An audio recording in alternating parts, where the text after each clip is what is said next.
Perkenalkan, nama saya Marwan Banjarnahor, NIM 5233 122043. Mata kuliah literasi digital kelas B pada hari Jumat jam 2 siang yang diampu oleh Ibu Dr. Insinyur Erma Yulia MT dan Bapak Nur Basuki SPD MPD T. Prodi Pendidikan Teknik Otomotif, jurusan Pendidikan Teknik Mesin, Fakultas Teknik. Sini saya akan menjawab soal-soal UAS yang diberikan oleh Bapak Nur Basuki. Di sini saya tidak membacakan soalnya supaya bisa lebih menghemat waktu. Saya akan langsung menjawab tanpa membacakan soalnya. Jawaban soal yang pertama yaitu, literasi digital menurut saya adalah kemampuan menggunakan teknologi digital secara bijak, termasuk bagaimana kita memahami, mengevaluasi, dan mengelola informasi dari internet.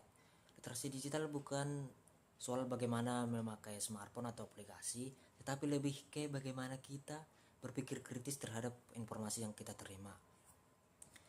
Nah, dalam pendidikan jurusan saya, prodi saya pendidikan teknik otomotif, literasi digital sangat membantu saya dalam mencari referensi tentang sistem kendaraan modern seperti sistem-sistem EV dan kendaraan listrik.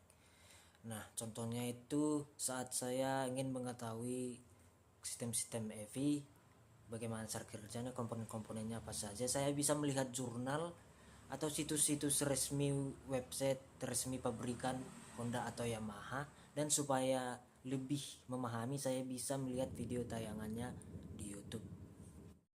Yang kedua, untuk mengevaluasi informasi digital, saya biasanya melakukan beberapa langkah penting, yaitu yang pertama, saya akan mengecek informasi tersebut apakah berasal dari sumber yang kredibel seperti jurnal teknik atau situs resmi pabrikan otomotif. Yang kedua, saya akan membandingkan informasi tersebut dengan sumber lain. Ketiga, saya akan mengecek tanggal terbitnya karena teknologi otomotif itu cepat berubah.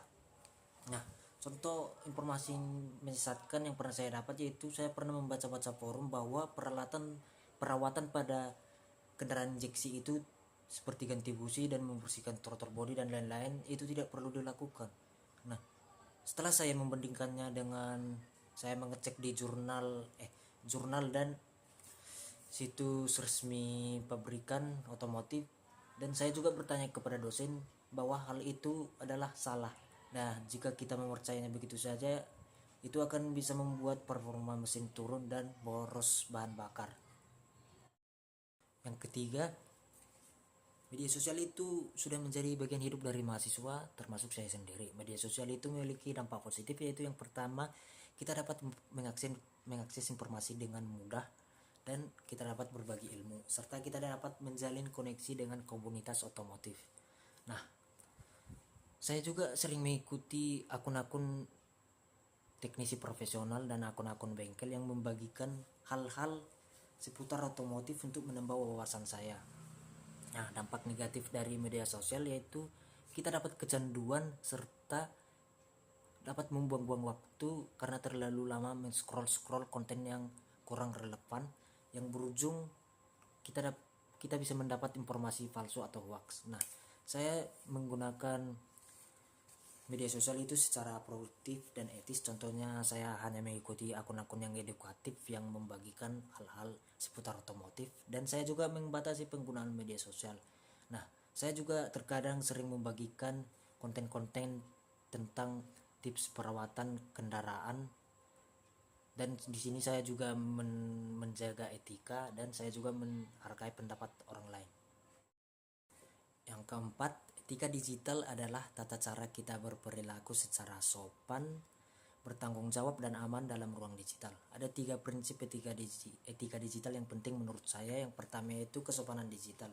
Bagaimana kita bersikap secara sopan dan bagaimana kita bertutur kata secara sopan, menghargai orang lain dan menghargai pendapat orang lain. Yang kedua yaitu kejujuran digital, yaitu tidak menyebarkan hoax, tidak melakukan plagiarisme. Yang ketiga itu keamanan digital, tidak menyebarkan informasi atau data milik orang lain, dan menjaga akun kita dari penyalahgunaan. Pelanggaran yang sering saya jumpai yaitu copy paste tugas milik teman tanpa izin, menyebarkan informasi palsu. Cara kita menghindarinya yaitu kita harus mengerjakan tugas sendiri dan menyebutkan sumbernya, dan tidak asal posting informasi yang kita dapat sebelum kita memverifikasi kebenarannya terlebih dahulu. Yang kelima, di era AI atau kecerdasan buatan dan IoT atau Internet of Things, aplikasi dapat merekam data pribadi kita tanpa kita sadari, mulai dari nama, alamat email, serta lokasi. Bahkan data pencarian kita di Google pun dapat direkam untuk disalahgunakan, seperti untuk melakukan penipuan, melakukan iklan tanpa izin, dan bahkan dijual kepada pihak ketiga untuk disalahgunakan, seperti melakukan pinjaman online. Cara saya untuk melindungi data pribadi saya, yang pertama yaitu saya akan menggunakan password yang kuat dan berbeda-beda untuk setiap akun. Yang kedua, saya akan mengaktifkan verifikasi 2 langkah untuk masuk ke dalam akun. Yang ketiga, saya akan memperhatikan akses aplikasi. Jika tidak terlalu penting, saya akan mematikan akses lokasi dan akses kamera. Dan saat belajar pun saya akan berhati-hati masuk ke dalam platform pembelajaran, dan saya hanya akan menggunakan akun resmi supaya nyaman saat belajar dan nyaman saat bersosialisasi di ruang digital.